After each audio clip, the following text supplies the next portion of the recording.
നമ്മൾ കുറേ കാലത്തിന് ശേഷമാണ് ഞാൻ ഏട്ടമുട്ട കാണുന്നത്. കണ്ടില്ലേ എന്തൊരു ഏട്ടമുട്ടാണ് ഇത്, നിറച്ച ഏട്ടമുട്ടാണ്. അത് നമുക്കിനി വേവിച്ചിട്ട് ഇതാക്കാം. അത് ഞാൻ പൊട്ടിക്കണില്ല, പൊട്ടിച്ചാൽ എന്താന്ന്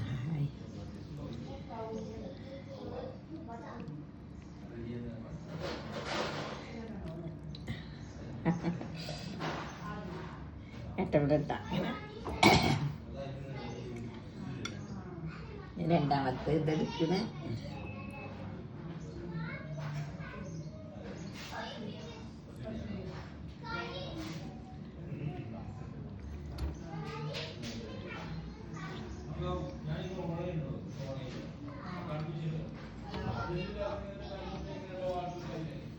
കുറേ നാളെ അത് നമുക്ക് ഏട്ടം കൊണ്ട് എന്തൊക്കെ ചെയ്യാൻ പറ്റുമെന്ന് നോക്കട്ടാ.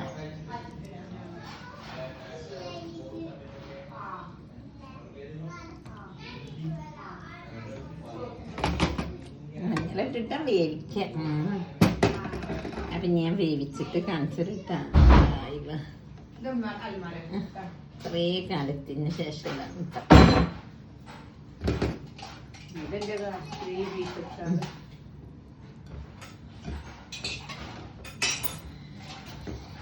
ഇത് പച്ചമുട്ടാണ്. ഇനി വേവിച്ചിട്ട് കാണിച്ചത് കേട്ടോ. ഓക്കെ,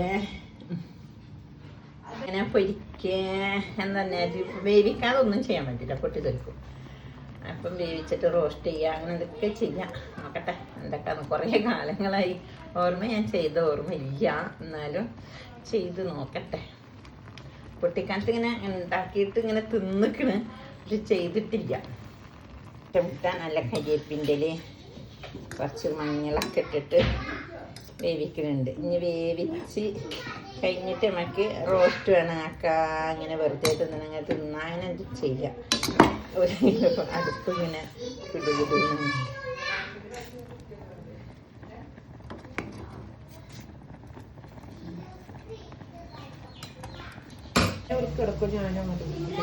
പിന്നെ അങ്ങനെ നമ്മളെ ഏട്ടമുട്ട വേവിച്ച് നമ്മൾ വിചാരിച്ച മരുന്ന് ആക്കില്ല. ഞാൻ ആദ്യം പറഞ്ഞിട്ടില്ല, ഞാൻ കുട്ടിക്കാലത്താണത് തിന്നിക്കണമൊക്കെ നല്ല രസമായിരുന്നു.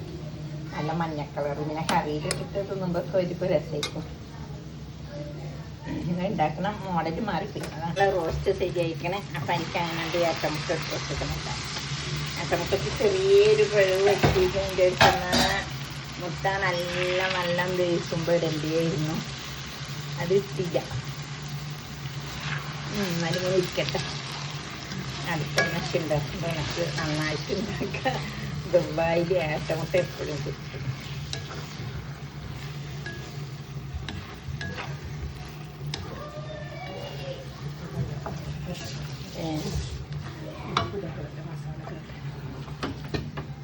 കഞ്ഞി